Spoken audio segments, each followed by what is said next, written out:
Recording. Hi, welcome to Dreams Recycled podcast. I am your host, Tiffany Ann, and we are here today talking to another fabulous friend of mine who has managed to recycle her life after divorce into something quite spectacular. Welcome, Laura Wood. How are you today?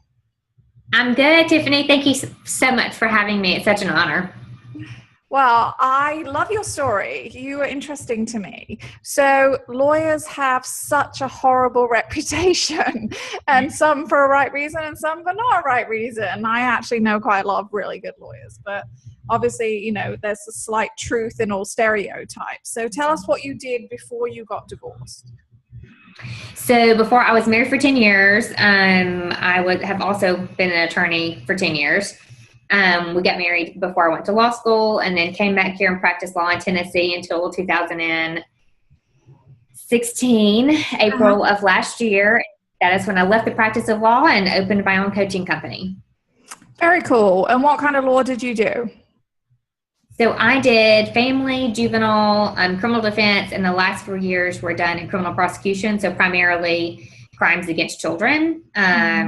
A lot of sex crimes involving child on child and relatives on children. So the really, the hardest cases we had is really that last year and a half, what I focused on in my practice as a prosecuting attorney. No, that must have been ridiculously difficult. And I applaud you for doing that, because it's one of the things that obviously people want to turn a blind eye to, but happen commonly, unfortunately.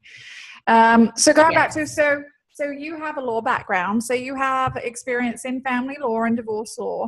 So I have to ask you, how different is your view now that you've been through the process compared to, facilitating the process as a lawyer? Has it changed your opinion on divorce? That's a good question. I don't know that I've thought about that one in particular. When I was a family law attorney, I was appointed by the court to represent a number of children in divorces. So I didn't represent the parents, but I ended up representing a lot of the children in the really highly litigated, nasty divorces.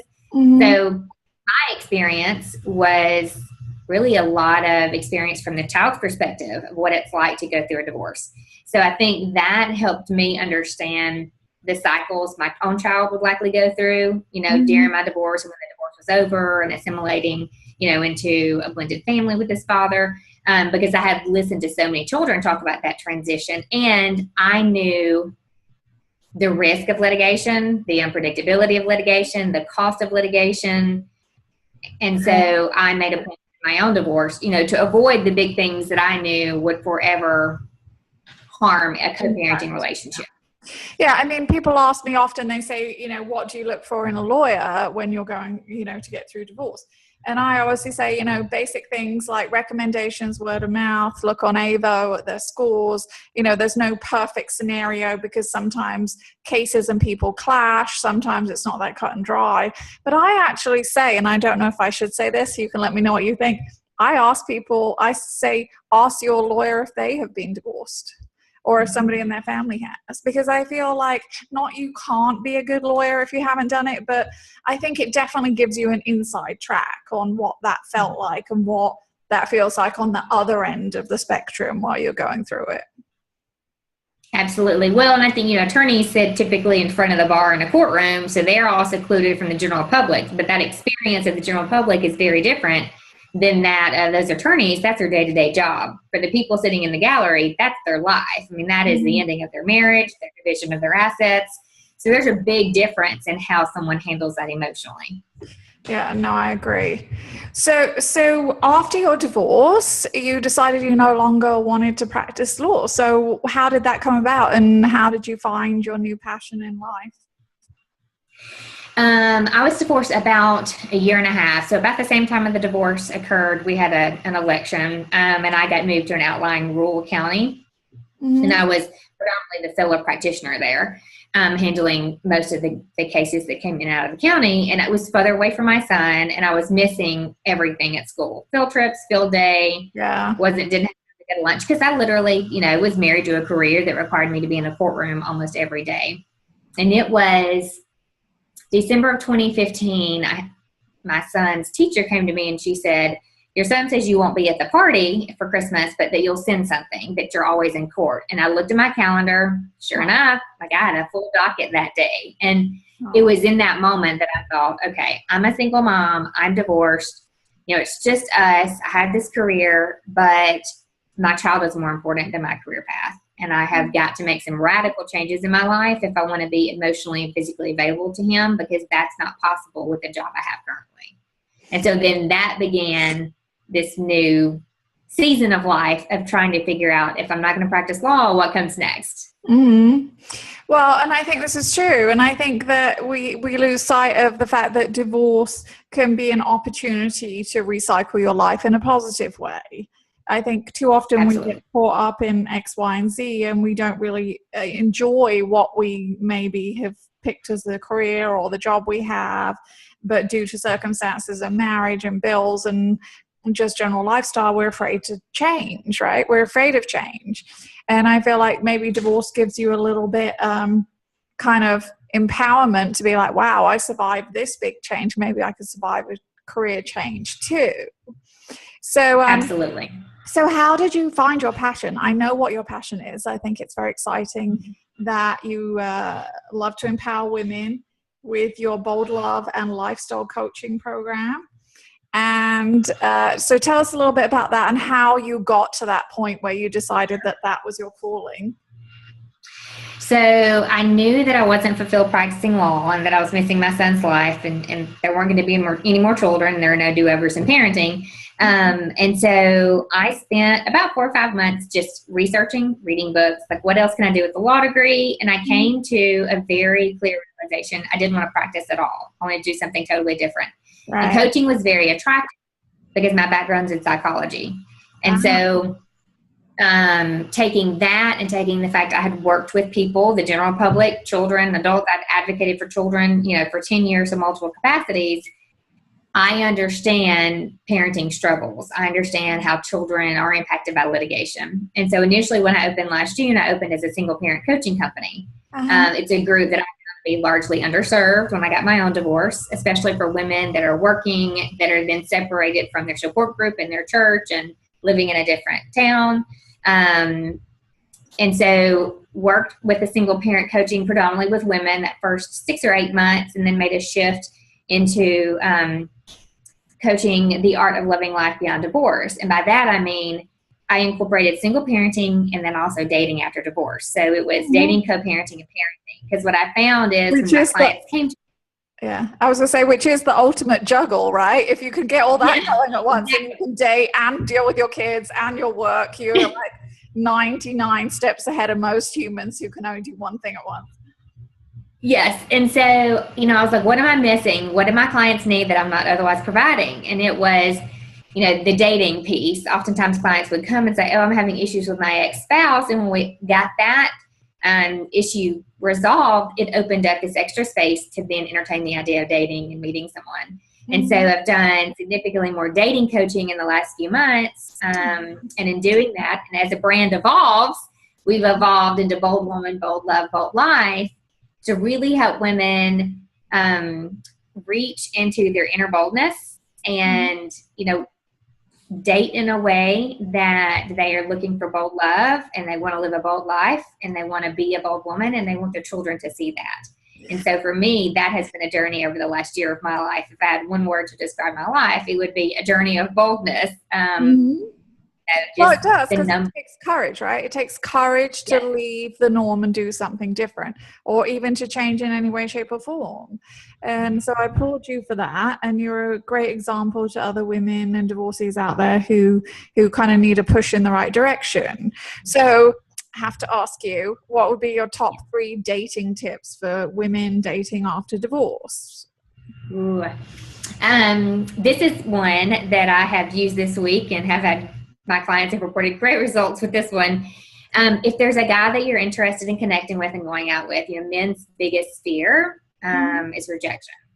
And if there's someone you meet online or someone socially, either send a message or say to them, I would love to have a glass of wine or meet you for coffee sometime if you would be interested. Because then the man is not fearing the rejection. You've taken a little bit of initiative in putting it out there that you're interest. And my clients are getting really good results with just one simple sentence, and they're getting asked out, and they're like, wow, because what I see is in the silence of dating, when you meet someone or you have a date, in this silence, we create a lot of meaning around the silence. And I said, well, the last conversation you had nothing to do with going on a date with this guy. It was, bicycling up the mountains. I said, you didn't have a conversation that in any way would he think that you were interested at all.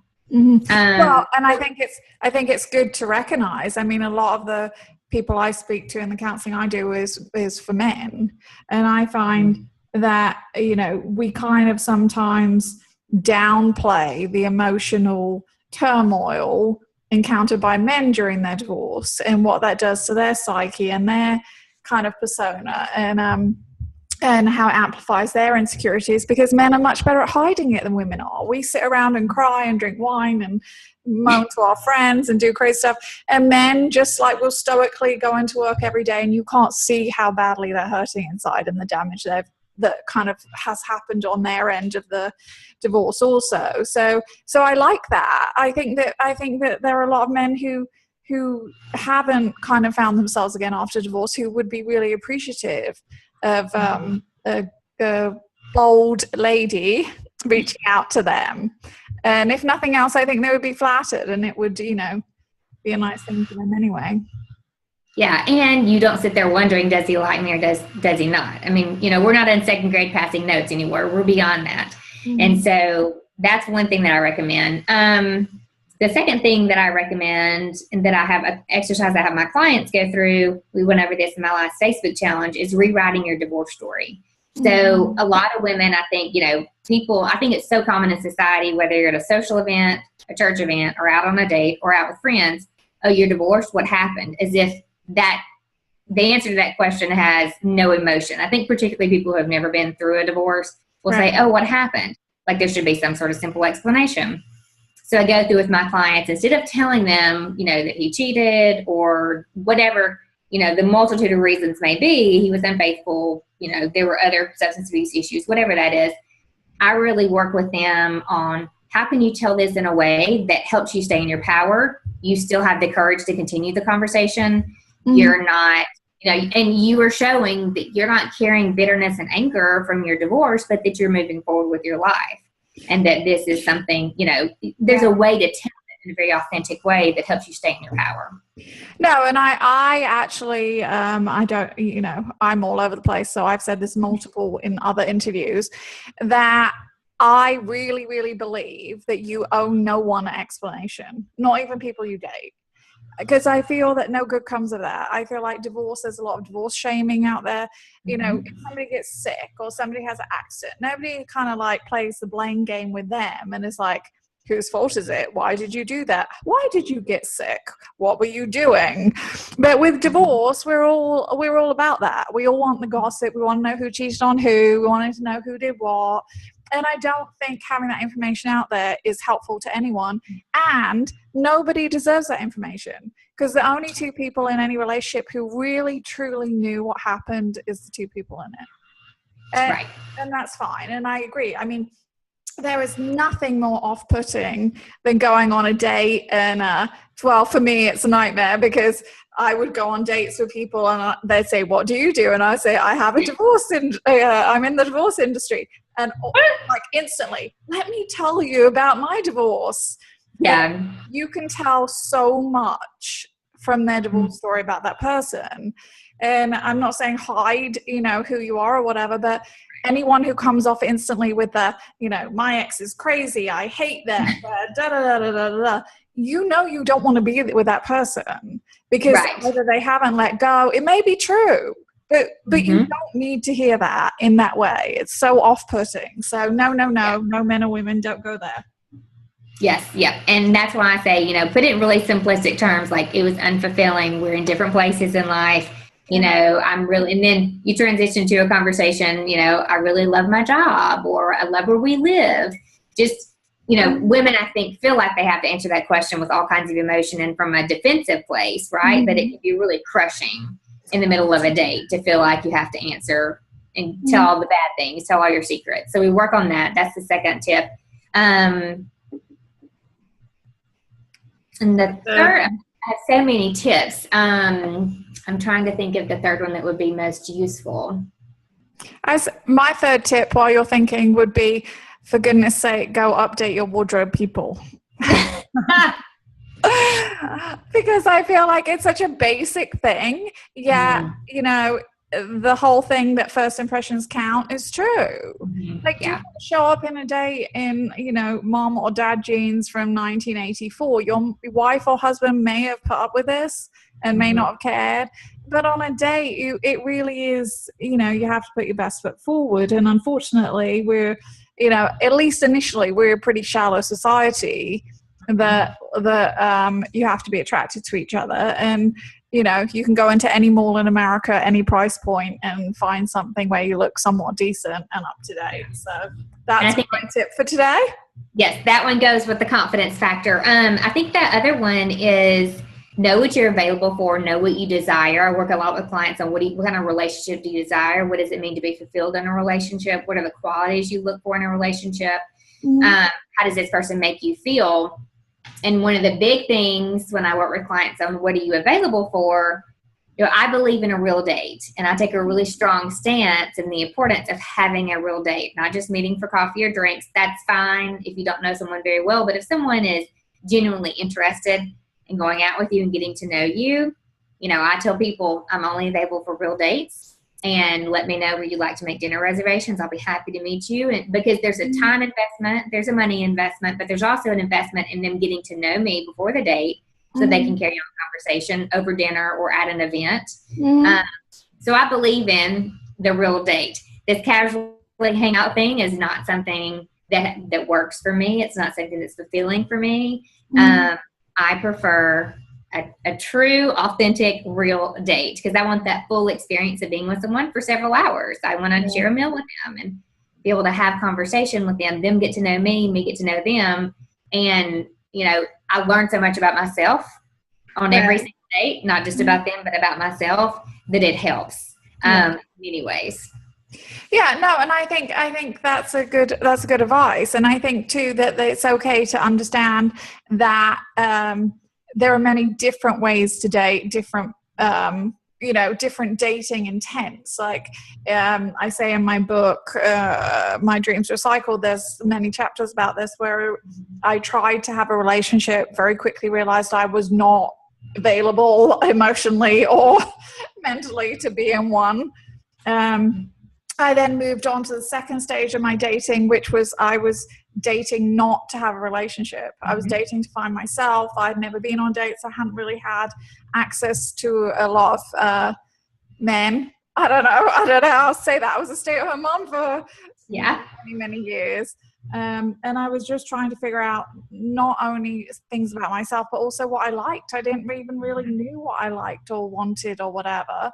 And I think as long as you were honest about your intent with people and you don't, you know, lie to them or mislead them, then it's okay.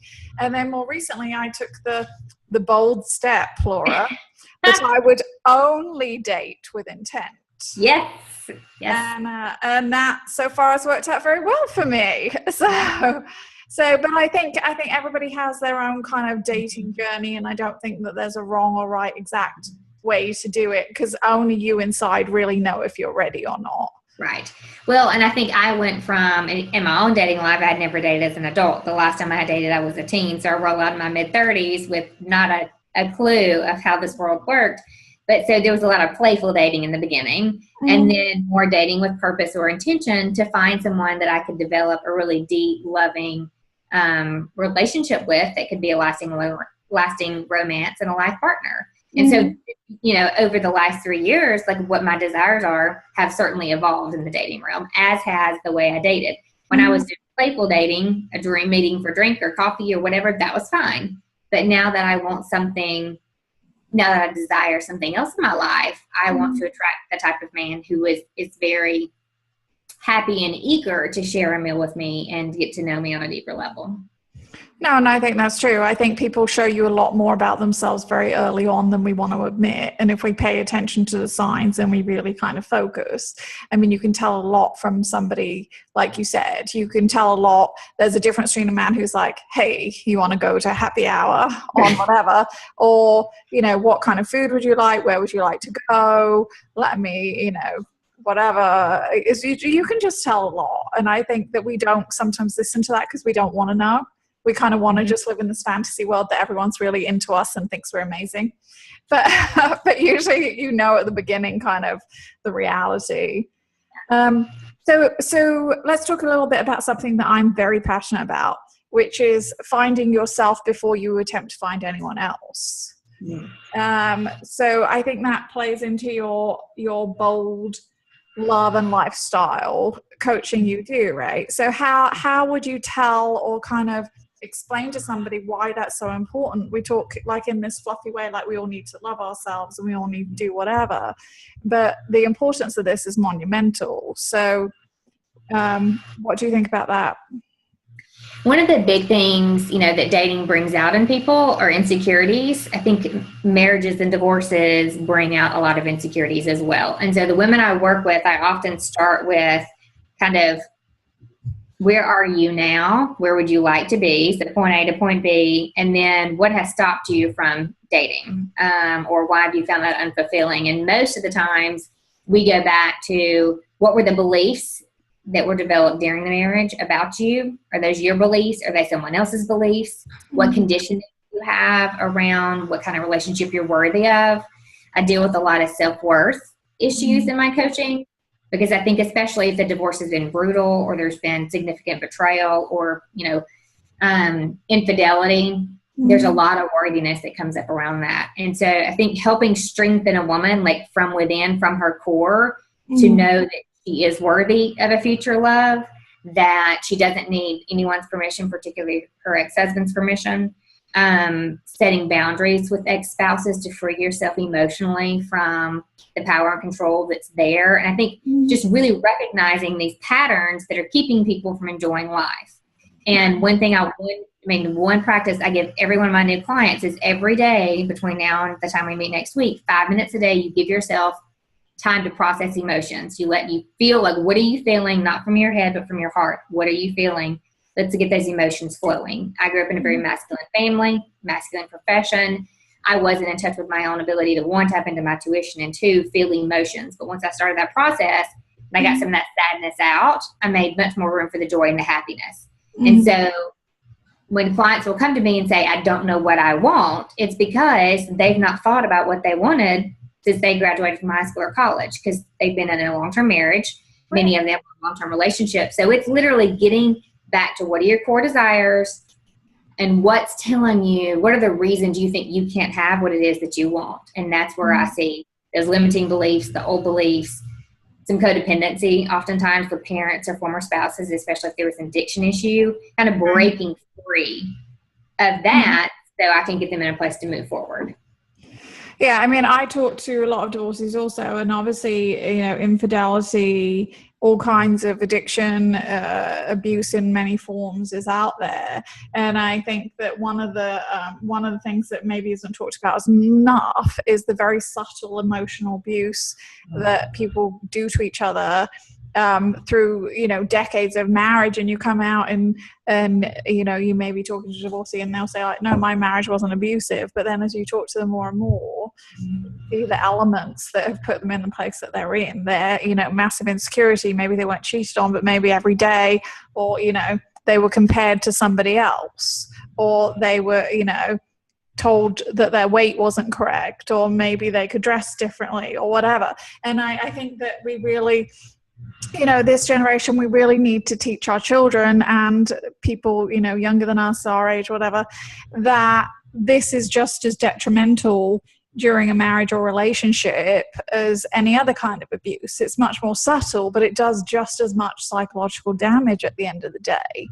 And I'm sure, you know, like you're saying, a lot of these women and divorcees that we both talk to, there's elements of that in their relationships. So what do you think about how do people kind of heal from that kind of abuse? Because I think that's a very common one. So I'll be honest, and transparent. There are times in which if there's been trauma that I will send somebody to a therapist, because as a coach, I really focus on moving people forward. Qualified mental health professionals, counselors can oftentimes deal with trauma. And I do have clients who have trauma issues that come up, and I'll say, let's either work in conjunction with a therapist or do some work with them if I'm seeing signs of like PTSD from severe. If it's just beliefs from a marriage they take on as their own. The biggest one I see is body image issues. Like, I'm not attractive enough. I'm not skinny enough. No other man's going to want me. And I'll say, who told you that? Like, whose voice are you hearing in this moment when you're telling yourself that? Whose voice are you hearing? And do you really believe that to be true? And then the second one is, you're a bad mom.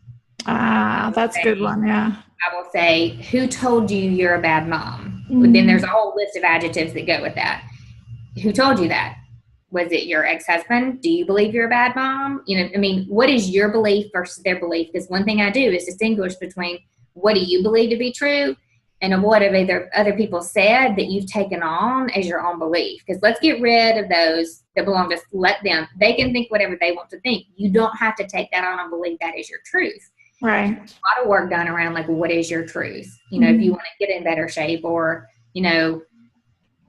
I remember when I first began dating, I had a lot of, body consciousness issues, just really kind of insecure because I'd never dated as an adult. And so work through with clients, what else can we do to really give you a boost in confidence?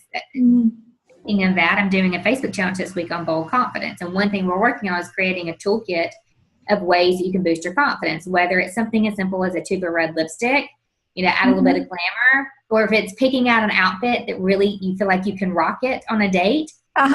Just some simple things every day that we can do that can give us that confidence, that can quieten the voice of someone else, and we can truly listen to our own voice and our own truth and live our lives the way we truly desire to live them without needing or seeking approval from anybody else. And that's the other key part.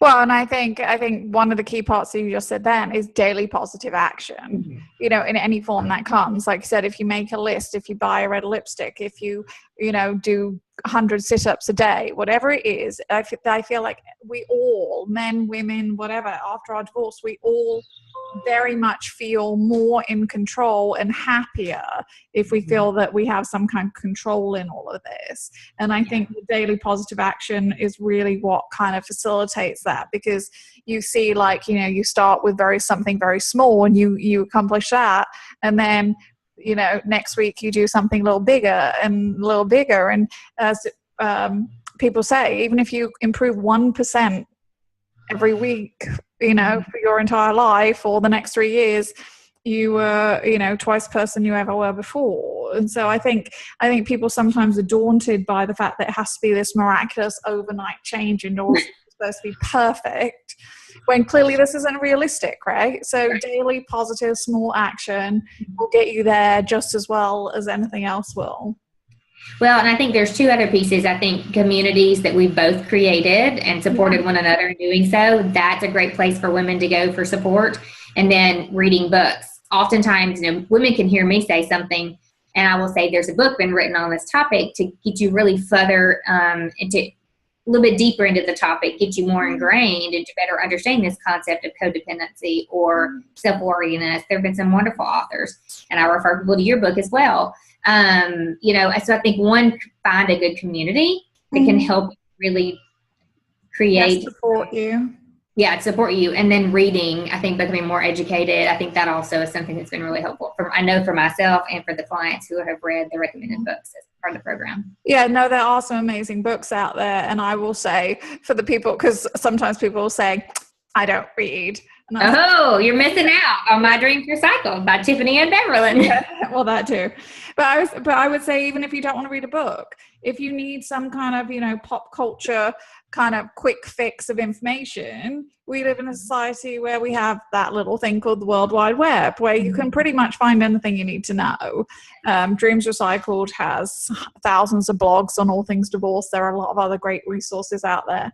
And, and sometimes all you need is one other person or one article to validate maybe what you're thinking. Because I feel like a lot of times through divorce, one of the kind of damaging things it does is you start to doubt your own judgment on a lot of things. Absolutely. Yes. And so I feel, a quick read of Google something on Psychology Today, sometimes that's all you need. And that's the practical everyday thing that we're all capable of doing. You don't have to read a 400-page book. You can read a 500-word blog. So there's no excuse for not being educated and informed in today's society. Agreed. 100%. Yes. So tell me what you're working on in your group now, moving forward. Yes. So we at Bold Love and Lifestyle with Laura on Facebook, we are working right now on bold confidence, because the one thing I hear from my women a lot is not knowing how to trust their instincts anymore. And then just the confidence in dating and interactions with former spouses, in their parenting. And so we're really talking a lot about ways to develop more confidence and use that to step into your role as a bold woman, and to find bold love as part of your dating, because that's an area I think women, particularly women beyond divorce, struggle with that confidence piece, especially if it was a long-term marriage. And so just really kind of giving women resources that they need this week to boost them. And really my business is focusing a lot on dating. Right. Yeah. And I was going to say, and I think, that is definitely part of the healing process. Like, you need to get through that. You need to, I always say never make a second husband or second wife your end goal. Always make happiness your end goal. But the reality is most of us do want to eventually find somebody else to be with. I mean, even just from the fact that, whether you want to spend holidays alone or not or whatever, but dating is a big important part of that, and it's something that most of us will be foolish enough to redo eventually in some way. And so what would you say to women out there now who've never ever been on a date since their divorce? How should they start the process? Would you recommend online or in person, or what do you recommend for them? The path I took was online dating, and mainly that's because I live in a suburb of Nashville and I wanted to connect with people who lived in the city, and I did not want to date in the area in which I was prosecuting crime, because there were just too many families that overlap. Online dating, I think, is a good way to meet people who are outside of your day-to-day life. And I hear a lot of women say, well, I'm afraid I'll have to introduce the guy I'm dating to my kids too soon. And I'll say, why? Well, if you're dating someone who lives in your town, your kids go to the same school and play on the same t-ball team, you're probably right. But if you date outside of your immediate circle, that gives you an element of freedom. And online dating allows you to do exactly that. Date someone who lives in a nearby city, because then you get to go and explore a nearby city. You have access to do a lot more things and meet a lot more people.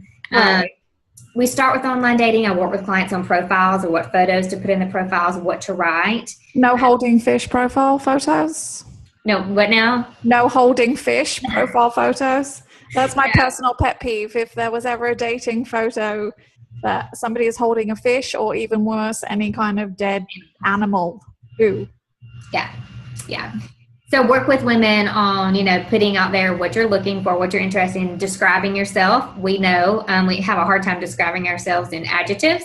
And so I'll say, ask some friends, or as their coach, oftentimes I'll help them rewrite their profile, pick out photos that are classy, things that will paint a really positive light, because that's how you're marketing yourself to the online dating world. Yeah, and I actually think you actually almost have to look at it as a business, as a, I am in the business of finding somebody to have a relationship with. I am in the business of putting my best foot forward. I mean, like in the business world, we wouldn't show up, to a meeting in flip-flops and a crumpled up t-shirt. But on a date, some people do this. I'm like, and I know that, they have pretty decent jobs and they're quite successful. And you go, well, where's the disconnect? It's the same thing. You need to put your best everything forward. And I want men to take their dating lives as seriously as I take mine, which is why I have in my profiles, I'm only available for real dates. Mm-hmm. So if they're going to contact me and, start a conversation, there's an expectation that I'm not just going to come hang out with you and watch Netflix, or I'm not going to just meet you at the bar and have a drink and listen to live music. Well, no, because we never go to people's houses, right, Laura? That's my other thing. No.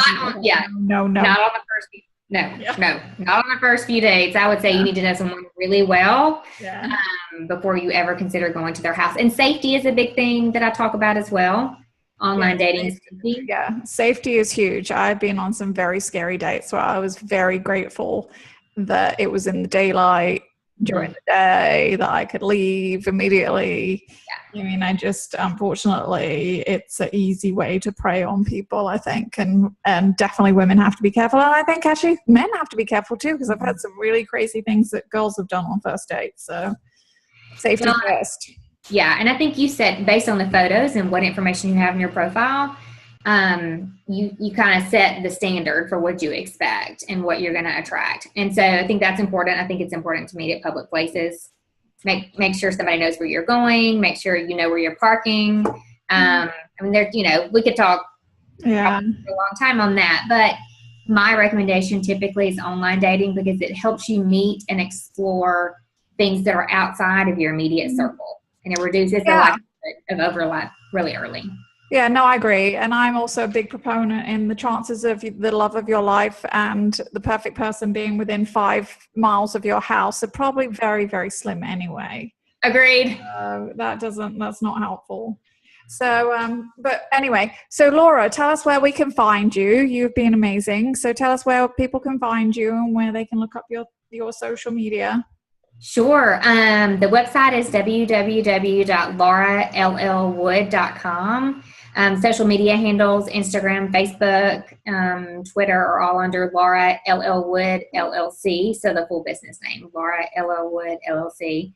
And the Facebook group for any high vibe women who are looking for a place to learn more about living life in a bold way, loving in a bold way, and being a bold woman. You could join us at Bold Love and Lifestyle with Laura on Facebook. We would love to have you. Awesome. Thank you so much, Laura. We will be putting all Laura's information on all our social media posts concerning this podcast. Look for her on Facebook. You can look for my book on Amazon.com worldwide, My Dreams Recycled by Tiffany Ann Bevelin. And you can meet us all back here next week for some more inspiring stories of dreams recycled. Thank you, Laura. Thank you for having Thank you for having me, Tiffany. You're welcome. And we'll be back next week. Thank you. Thank you.